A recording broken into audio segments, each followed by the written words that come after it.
Tona joining us in a minute or two. But let's get started. Great to have you with us. Rad, let's start with you. I mean, a lot of sort of news to unpick, if you like, on the geopolitical front. Today, we have the US and Russia meeting in Saudi Arabia. This much talked about meeting that Trump has supposedly set up to resolve. So we've got US and Russia meeting in Saudi Arabia to resolve the Ukraine-Russia crisis, presumably. Give us your take on that from two perspectives.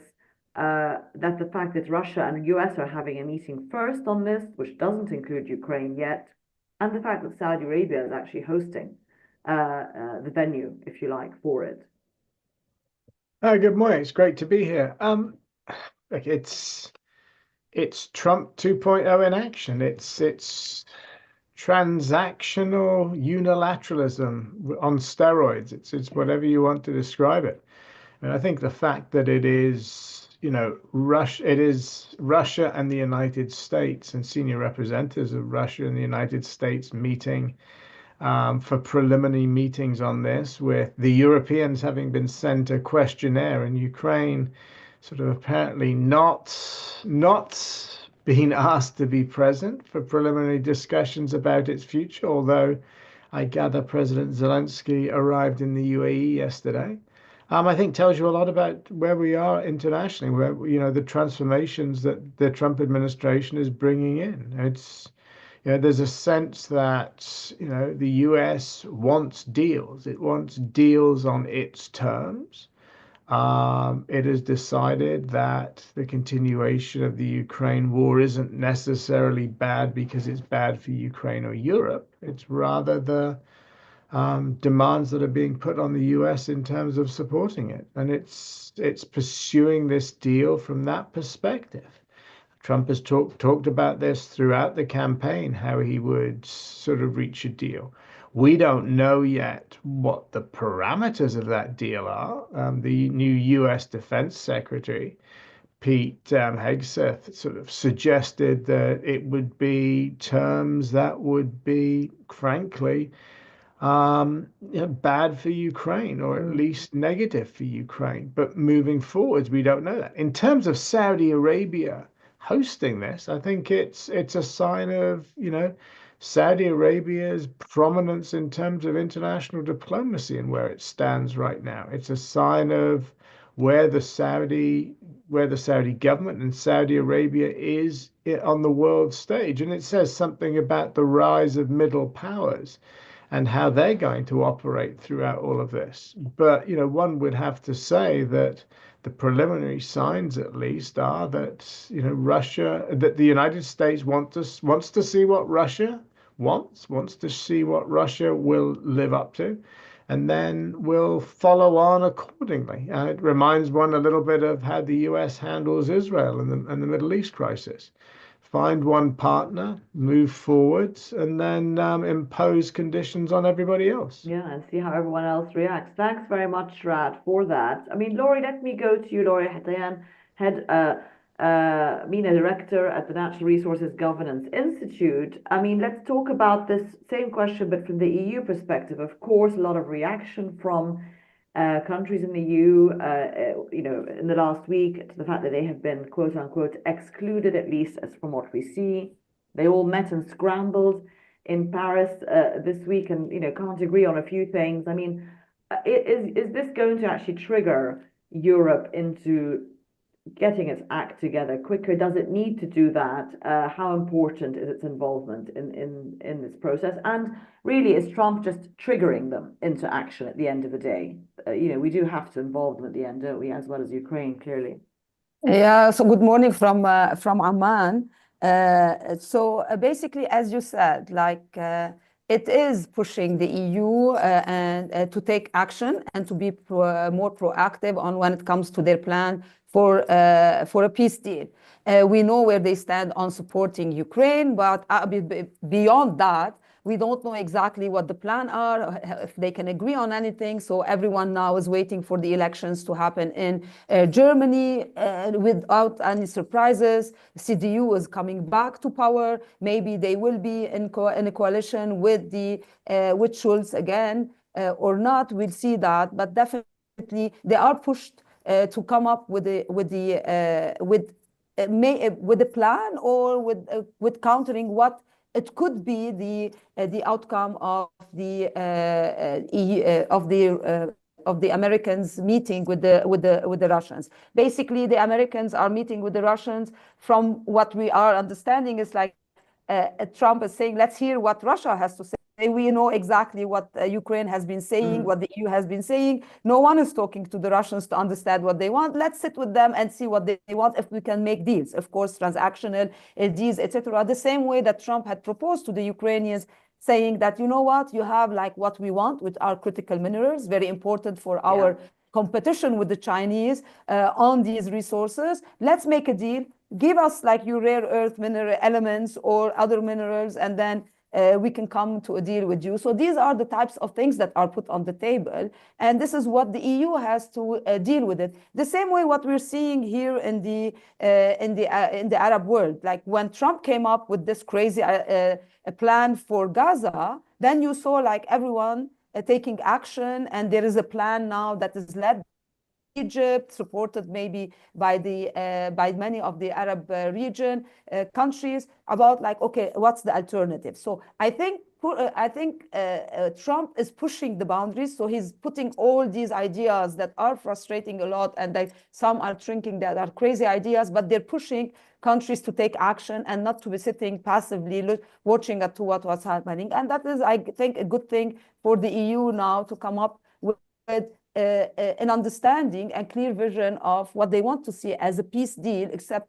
just like sitting there and supporting Ukraine with a lot of money and a lot of weapons, etc. Okay, what's next? If there is a peace, what is your peace? As Europeans that are involved in this, and you have like high stakes more than the US, etc. So that's what's happening now. That's what we're watching and waiting to see. Let's see if it will be again France, Germany leadership, because that was a problem as well. After the Ukraine war, we lost the Germans as one of the pillars of the leadership, and Macron tried to play that leadership, but on this other side, you have the rising star, which is Meloni, which is completely in a different camp. So this is like what we have in Europe, not of course. And Macron and Scholz have had their own challenges, haven't they, internally with elections and the financial situation Paris is in. And of course, a big question over Ukraine has always been the funding, hasn't it? That's what's put Europe in that weak position in the first place. Thanks, Laurie. Victor Katona, welcome, Head of Oil Analysis at Kepler. Thanks for joining us. Victor, let's talk a bit about, I mean, again, we see all these headlines continue, as they have done really since the new year. The oil is sitting still, really, on the whole, isn't it? I mean, yes, there's volatility in the market with all these headlines, but on the whole, we're settling back and staying in this mid-70s range, despite all the noise. I mean, do you see that as continuing, regardless of what developments we see on the Mideast front or even on European front in terms of the next steps in these ceasefires or peace deals? Oil is not reacting. Why?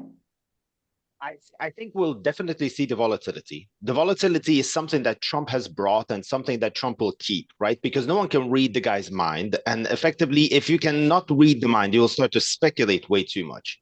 And then what we see that effectively people have initially thought that, you know, tariffs on Canada or Mexico would be the one factor defining how February looks. Then suddenly, you know, maximum pressure Iran. Now it's maximum pressure Iran that everyone should be concerned about. And now effectively we have gone into sort of one could possibly assume that it's the end game of Trump volatility. I don't think it's the end game. It's just the middle. We're just getting started here. But it's really the Russia-Ukraine story that's setting the narrative, right? Because and this was already apparently and allegedly discussed between Marco Rubio and Lavrov, the Russian foreign minister, there is some sort of a sanctions easing on Russia alongside the ceasefire talks, then we're basically in a completely different 2025 than we used to be before. Effectively, you know, maybe the oil price cap is gone. I would very much assume that it is gone because it's largely dysfunctional by now. So why would we keep an anachronistic something that doesn't even work? Let's just get rid of it and basically create a new environment where say some of those sanctions, which are maybe to the benefit of the United States, say, less Russian crude in Europe. I don't think that the Americans would want to, get rid of those kinds of sanctions. They wouldn't want to get rid of the sanctions, for instance, on the Russian shipping, as per my understanding. But anything that makes look the previous sanctions look weak, the sanctions that basically didn't work, why would anyone even want to keep them? And in such a case, basically, you're confronted with the reality that maybe Russian crude will flow more freely in 2025. And I think that sets the bearish sentiment. But whatever happens alongside with it, for instance, yesterday's drone attacks on the CPC pipeline, which basically doesn't even carry Russian crude. It carries Kazakhstani crude. So basically, you have ancillary impacts on things that just happen to be next to the Russia-Ukrainian theater of war. And basically other guys get targeted, other guys get impacted as well. And as a consequence, we don't really have 70, we still have 75, because every single time there's something very bearish happening in the market, something that should set the expectations lower than they actually are. We have a sudden supply disruption that effectively changes everything. And now we're back to square one. Okay, thanks, Victor. Right, I mean, on that point of the bulls and the bears putting the market in different directions, we have, let's presume in the second quarter sometime, we have more Russian oil flowing more freely. That might start to impact the price. We have Kurdistan and Iraq declaring where they're going to resume almost 500,000 barrels of exports from next month. This is all happening while OPEC Plus and Saudi Arabia, led by Saudi, is kind of sort of still going to have to finalize its position as of April, as to whether to return barrels to the market. How do you think they're going to manage with all these, as Victor said, it's still a very volatile market, isn't it? Headline driven, but the fundamentals, what are they telling the Saudis, and what position does that give them? Well, I think, the fundamentals are still telling the Saudis to be cautious. And I think caution and conservatism is going to drive policy moving forwards. And that means that OPEC is going to look very carefully before it jumps into sort of bringing more barrels onto the market. And I think, with the volatility that's just been really well described, I think, and all the uncertainty, there's going to be a hesitancy on the part of OPEC's leadership to bring more barrels on into the second quarter, particularly sort of if there are concerns and uncertainties about what volumes might be there as a result of politics. I think, the Russia question is going to be an interesting one, just simply because, as Victor mentioned, the sanctions that were in place weren't necessarily that effective. So does lifting some of those sanctions actually bring more Russian oil back into the market, particularly if you keep sanctions on tankers, etc.? I think the Iraqi one is going to be more difficult because, if Iraq is going to stick anywhere near its quota, every barrel that comes out from the north is going to sort of presumably have to be compensated for with a barrel in the south. And I think the questions that are still open there is to do with revenue flows and internally, and revenue transfers internally, and who is selling Iraqi crude. But I think it's definitely bearish for the market, although, there is that sort of flip side to that you have at this moment in time probably more than 250, maybe as high as 300,000 barrels a day of Kurdish crude being smuggled by the KRG. So in terms of actual barrels on the market, this deal may not necessarily be quite as bearish as the headline numbers suggest. Okay, thanks, Rad. Laurie, Victor mentioned maximum pressure sanctions and Iran. A lot of expectation that Trump is going to impose stricter sanctions on Iranian crude exports. It hasn't happened yet, of course, following a period of relative freedom for Iranian exports the last couple of years. But if he does, and we see them trickle down to 200, 300,000 barrels a day, again, I mean, will that provide enough support to this pretty dull market? Do you think that will eventually have an impact? What are the expectations at the moment around that? The last time that Iran was mentioned on Trump's interventions was more on the nuclear side. More interested in what to do with the nuclear. He said that impossible for them to have it. So the attention is all on that front. We haven't heard much about what to do with the oil.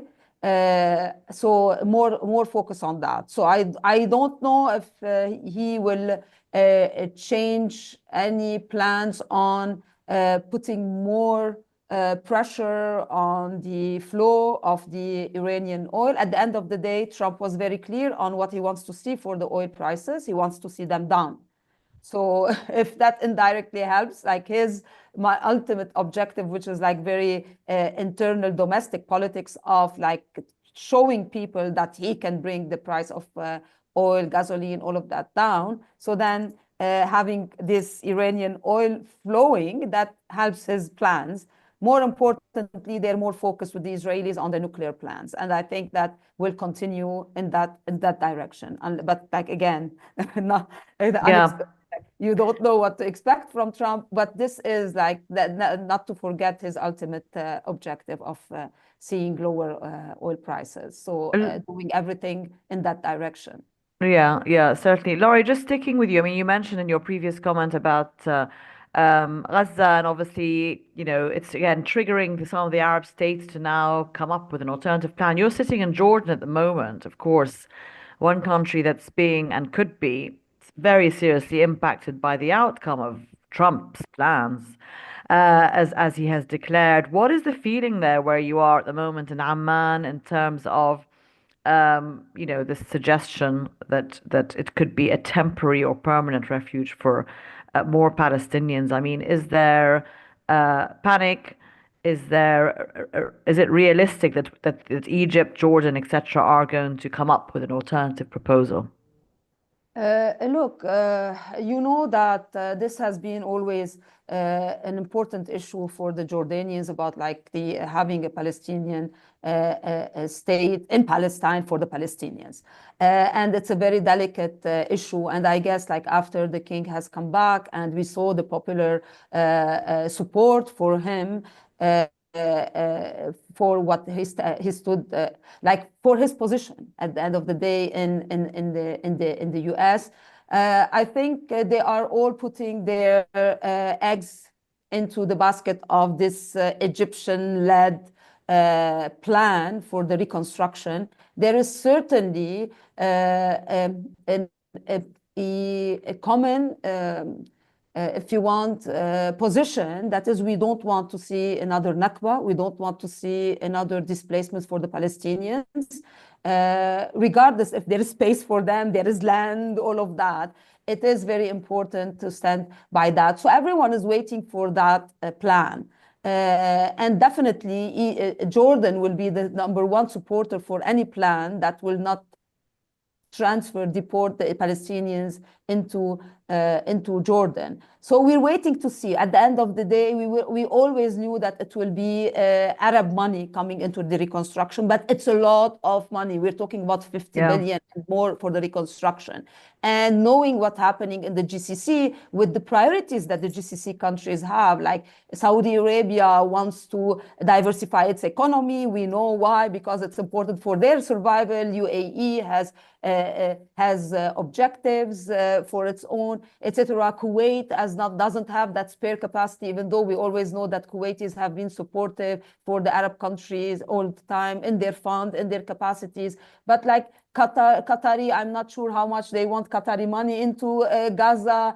So at the end of the day, like the money is very important. International community, the EU especially, they were very clear that we would support if we know that this will be a permanent reconstruction. What does that mean? It means that they don't want to see another war that goes into Gaza. That means that you need to have a political settlement. Who's working on that political settlement? And definitely now we see no plans for that. Like the only plan that came that Trump thought of, he said, like, if we take out the Gazans from Gaza, this will end the problem. This is how he sees it. but this is not a solution for the region. So therefore, you need to have the political settlement that we are not seeing, but there is this reconstruction. This reconstruction plan without a political plan, only like what we've seen, like what this Saudi Arabia has been leading on a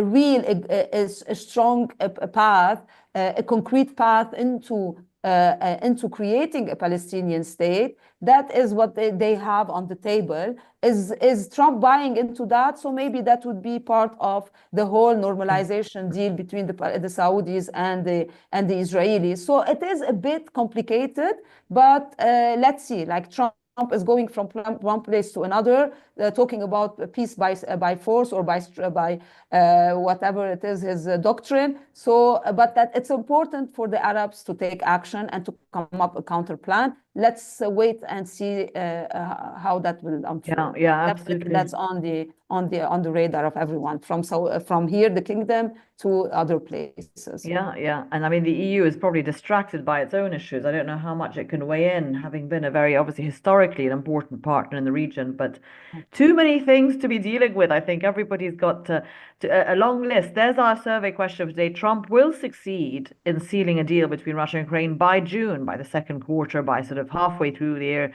Do you agree or disagree? One way or another, he will succeed.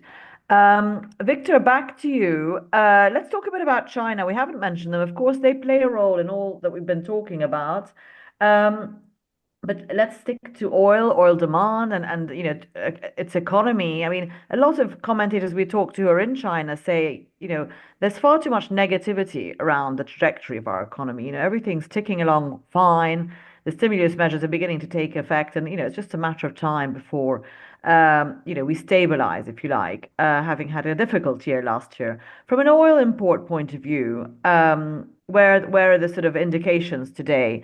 And also from an oil products export point of view out of China? It really depends on what your general sentiment is in life, how you perceive the Chinese situation. Because for someone, nation is good. Stagnation is a period of peace, of not having massive drastic changes happening too. And I think we're very much confronted with Chinese stagnation in terms of oil demand happening right now as we speak. So people need to adapt to a new reality where China just doesn't grow any longer, but maintains a roughly equivalent level of oil demand. Of course, there's going to be changes in between products. Say most probably transportation fuels have already peaked in 2024 and 2025-26. The only thing that's going to still increase is, say, naphtha or LPG, so the light distillates of the end. But overall, if you just look at the volumes, if you look at the barrels, most probably China just grows by inches and not by meters or kilometers or by millions of barrels per day. That basically was the case before. So that's something that we need to accept. A lot of people have made their bets. They've effectively become rich in the 2010s just on betting on China having a massive amount of inertia. So even in cases where the global economy was basically in a recession, think of 2020 and COVID, the Chinese oil demand has grown, even though COVID was arguably never as painful as it was in China. So what do we see for China in terms of activity in general, sentiment out in the market? I think the sentiment is worse than it was in 2024, largely because the government is playing a much more important role than it used to have, right? Think of the tax rebate, whereby the government just pays you less or pays you back less money if in case you export. From 13% to 9% was the change. The government now has increased the taxation on any imports of fuel oil. Previously used to be 1% of value, right now it's 3% of value. What is this? I mean, what is this effectively just a sign of? It's a sign of the government understanding that they have reached the limits of their own growth and they would like to fleece the industry a little bit more. I mean, fleece might not be a particularly good word, but arguably that's what is going to happen. There's going to be less independent companies. So whoever happens to be a teapot in Shandong will feel much more pressure than your classical state-owned refiner. The state-owned refiners will be taxed more than they did. And all of this happens against the background of something which is very much a stagnating demand situation. Is this bad? I mean, I don't think it's bad as long as it's not declining. I think this is still a workable situation. The teapots have certainly had their challenges with margins, haven't they, as well, this year, and including those sort of government measures, as you said. Thanks, Victor. Rad, let's talk a bit about tariffs again. Back to the US and kind of seeing where we are at since we last spoke to you. Again, the new year started with the tariff headlines. Now we're on to Russia, Ukraine. Who knows what's next from a US sort of policy point of view? We had some response. China has responded and has continued to do so, perhaps quite proactively. And we're, I believe now, what are we, mid-February, close to the point where, Trump may again emphasize something about Canada and Mexico, having sort of paused that. I mean, again, how do you see that playing out as we sort of end the first quarter? Was that just bluster to sort of get people to react and respond? Or, from a US economy point of view, there's been a lot of commentary that it could be very detrimental. Where's Trump going with this, do you think, ultimately? I mean, I think what it goes back to is the question of what is US policy under Trump. And I realize that doesn't answer your question directly, but I think that's the thing that's still in question. I think volatility is going to continue. I think this notion that sort of Trump suddenly sort of reaches a plateau and stops throwing out disruptive policy suggestions is just not the way that the president works and not the way that he thinks.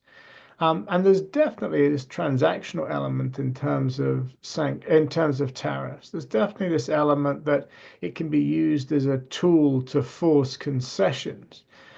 But much is the same with Ukraine and Gaza. I mean, I think the issue of tariffs starts to be sort of defined on the basis of, how does this administration envisage the US role? Now, it may be that it's simply, you go from one big headline to the next, and countries do turn around and they start to try and come up with solutions, whether it be on trade deficits with the US or whether it be on ending conflicts. It may also be, and I think I probably lean in this direction, that this administration is serious about tariffs. This administration sees tariffs as a way of rebalancing trade in the US favor, as a way of promoting US industry, promoting domestic US interest. And that is what it is about. But I mean, And in the interim, that's going to be detrimental to the US economy, isn't it? I mean, in terms of cost of goods, etc., because of the retribution of the response. And that starts, yes, absolutely. In the interim, it starts to be, and that's where you start to get tested. And that's where this administration hasn't been tested yet, is in terms of sort of what is the response and what's its plan B, or what's its response. I think the same goes for Ukraine and Gaza. Who defines the terms of what is acceptable? It is fine to say that the EU or the Arabs now need to step up. I think that's absolutely true. Laurie's right. The question is, you also have other players in terms of this who are being spoken to in sort of seemingly more preeminent roles, the Russians and the Israelis. And it's not clear that the Russians and the Israelis have the same mindset of, oh, well, this is just going to force other people to come to the table. This is an opportunity for two governments to actually push a long-term strategic agenda that they have spoken about for a long time. So I think that is the unknown. And I think my fear is that, from a US perspective, it's about getting a deal. It's about getting a deal that the US can live with, not caring really about anyone else. And if the consequences of that are disruption, then the US will feel comfortable with that, as long as, the United States is hidden behind its borders of two oceans. So I think this question of where the administration goes, what its mindset is the paramount one. And that's not yet been answered. Yeah, absolutely. And as you said, I mean, it's thinking of itself, America first, obviously, but all more reason why the Middle East and Europe need to get their act together. Laurie, let's go to you just to wrap up for us. Talk a little bit. There's the 67%. Okay, by June, Trump will do it now, one way or another. Just briefly, Laurie, talk about Europe again and gas, because there's been a bit of a change there, hasn't there, this winter, in terms of the weather, it's triggered higher gas prices, storage levels are down, they've dropped again. We haven't had that for a year or two. Has that been an additional concern for Europe to be dealing with, or just cyclical and we'll be fine as we sort of emerge from the winter months? Look, I think that there were talks about like, yeah, storage levels are going down, but they're at the